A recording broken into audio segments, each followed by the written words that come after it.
Central Park, there was a small neighborhood of freed African Americans known as Seneca Village. For more than a century, no one talked about it. Its history erased from the story of the park.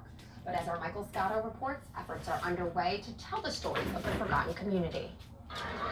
It looks much like the rest of Central Park, but the section on the western edge of the green space is quite different. It was once home to Seneca Village, a vibrant community of free African Americans that took shape in the 1820s, decades before the city created Central Park.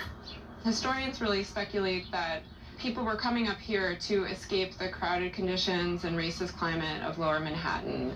We know that the village stretched from what is now West 83rd to 89th Streets, with churches, a school, and dozens of homes, many of them owned by free African Americans.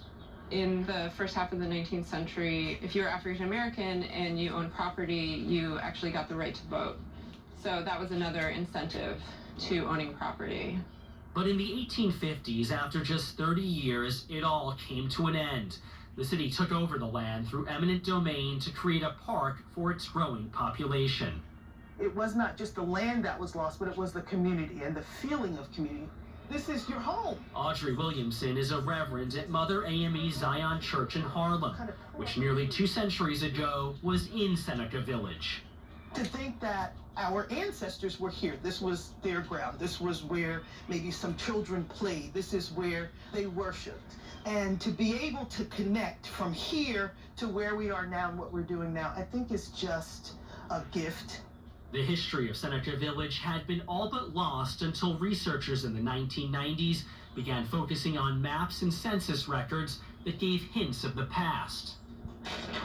Then, 9 years ago, archaeologists discovered thousands of artifacts, including plates and personal items that had been buried for more than 150 years.